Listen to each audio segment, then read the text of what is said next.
Hi hello welcome to Shravana health tips. నేను మీ శ్రావణి. ఈరోజు gynaecologist doctor Amani మేడంతో ఉన్నాము. నమస్తే మేడం. నమస్తే. గర్భసంచి వాపు ఎందుకు వస్తుంది మేడం? చాలా మంది వచ్చి పేషెంట్స్ నాకు గర్భసంచి వాపు వచ్చిందంట అని చెప్తూ ఉంటారు. స్కాన్లో బల్కీ యూట్రస్ అని ఇస్తారు, వాళ్ళకి వాపు వచ్చిందని చెప్తూ ఉంటారు. అండ్ వాపు అనేది ఏంటంటే, వాపు అంటే ఏం లేదండి, దాని సైజ్ పెరిగింది అని అర్థం. సైజ్ పెరిగింది అంటే వేరియస్ రీజన్స్ ఉండొచ్చు. కొంతమందికి ఇన్ఫెక్షన్స్ వల్ల వాపు రావచ్చు, కొంతమందికి ఫైబ్రాయిడ్స్ అంటే గడ్డలు ఉండడం వల్ల వాపు రావచ్చు. So it depends upon the cause అనమాట. కొంతమందికి లోపల పొర పెరగడం వల్ల వాపు రావచ్చు, అండ్ కొంతమందికి ఏజ్ రిలేటెడ్ కూడా ఉంటుంది అనమాట. సో వాపు ఎందుకు వచ్చింది అనేది మనం ఫస్ట్ ఐడెంటిఫై చేయాలి. అండ్ స్కాన్స్లో కానీ మనం పేషెంట్ ఎగ్జామిన్ చేసినప్పుడు కానీ మనకు తెలిసిపోతుంది. And accordingly will give treatment. గర్భసంచి వాపు తగ్గాలంటే ఏం చేయాలి మేడం? సో గర్భసంచి వాపు వచ్చిందంటే దానికి వేరియస్ రీజన్స్ ఉంటాయి కదండి. కాజ్ ఏంటి అనేది ఫైండ్ అవుట్ చేయాలి. కొంచెం ఇన్ఫెక్షన్స్ ఉంటే మనం యాంటీబయాటిక్స్ తీసుకోవాల్సి వస్తుంది. And prolonged course, at least 14 days నుంచి 21 days కోర్స్ ఖచ్చితంగా కంప్లీట్గా వాడాల్సి ఉంటుంది. దాని తర్వాత గర్భసంచి వాపు తగ్గే అవకాశాలు ఉంటాయి. ఒకవేళ ఫైబ్రాయిడ్స్ ఉన్నట్టుగా అయితే ఫైబ్రాయిడ్కి సంబంధించిన ట్రీట్మెంట్ కానీ, అండ్ అలాగే పొర పెరిగినట్టుగా అయితే దానికి సంబంధించిన ట్రీట్మెంట్ అంటే డిఎన్సీ చేయించుకోవడము, క్లీన్ చేయించుకోవడం, అండ్ హార్మోన్స్, కొన్నిసార్లు హార్మోన్స్ యూస్ చేసి రావచ్చు. ఒక 3 to 6 months కంప్లీట్ కోర్స్ వాడినట్టుగా అయితే గర్భసంచి వాపు తగ్గే అవకాశాలు ఉంటాయి. గర్భసంచిని తొలగించిన తర్వాత భార్యాభర్తలు కూడా కలిసి ఉండొచ్చా మేడం? కలవచ్చు. శారీరకంగా వాళ్ళు కలవడానికి ఎటువంటి ప్రాబ్లం ఉండదు.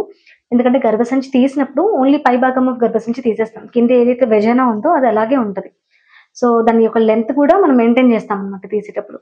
సో వాళ్ళు శారీరకంగా కలవడానికి ఎటువంటి ఇబ్బంది ఉండదు. కానీ ప్రాబ్లం వచ్చేసి కొంతమందికి ఏంటంటే, అండాశయాలు తీసేసిన తర్వాత ఈస్ట్రోజన్ లెవెల్స్ అన్నీ తగ్గిపోతూ ఉంటాయి. కాబట్టి అక్కడ ఆ ఏరియా ఏదైతే వెజైనా ఉందో, వల్వల్ ఏరియా ఉందో, అవన్నీ కొంచెం డ్రైగా ఉంటాయి అన్నమాట. ముందున్నంత లూబ్రికేషన్, సెక్రిషన్స్ అవన్నీ ఉండవు, డ్రైగా ఉంటాయి. సో లూబ్రికెంట్లు అట్లాంటివి యూజ్ చేయడం బెటర్ వాళ్ళు. గర్భసంచిని తొలగించిన తర్వాత ఎలాంటి జాగ్రత్తలు తీసుకోవాలి మేడం? గర్భసంచి వన్స్ తీసేసిన తర్వాత ఇంకా మనకేంటంటే దాంతోపాటు అండాశయాలు తీసేసారా లేదా, ఏ ఏజ్లో తీసేసారనేది కూడా ఇంపార్టెంట్. సరే ఏ ఏజ్లో తీసినప్పటికీ ఇంకా దాని తర్వాత నుంచి వాళ్ళ కాల్షియం సప్లిమెంటేషన్స్ అనేది మస్ట్ అనమాట. ఈస్ట్రోజన్ లెవెల్స్ అనేవి తగ్గిపోతూ ఉంటాయి, ఆటోమేటిక్గా కాల్షియం లెవెల్స్ తగ్గిపోతాయి, బోన్స్ వీక్ అయిపోతాయి. కాబట్టి అప్పటి నుంచి వాళ్ళ కాల్షియం సప్లిమెంటేషన్ అది ఏ విధంగా అయినా కానివ్వండి, టాబ్లెట్స్ రూపంలోనే కానివ్వండి, లేకుంటే ఫుడ్ కాల్షియం రిచ్ డైట్ తీసుకోవడం అనేది చాలా ఇంపార్టెంట్. గర్భసంచి ప్రాబ్లమ్స్ ఉంటే బరువు పెరుగుతారా మేడం?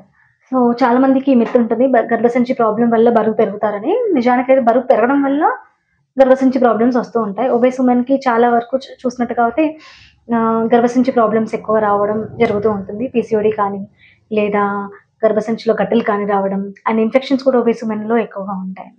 Thank you madam. మీకు ఏదైనా డౌట్స్ ఉంటే కామెంట్ రూపంలో తెలియజేయండి. డిస్క్రిప్షన్లో నెంబర్ ఉంటుంది, లొకేషన్ ఉంటుంది, హాస్పిటల్ అడ్రస్ ఉంటుంది. Please follow. చూస్తూనే ఉండండి Shravana health tips. Please follow insta and Facebook also. మీకు ఇంకేదైనా ఫర్దర్ క్వైరీస్ ఉంటే you can consult me at VB clinic Vanasthalipuram. డిస్క్రిప్షన్లో ఇచ్చిన నెంబర్కి you can call and take appointment, or you can ask your queries. You can consult me for your second opinions also. Please like, share and subscribe Shravana Health Tips for more health updates. Thank you.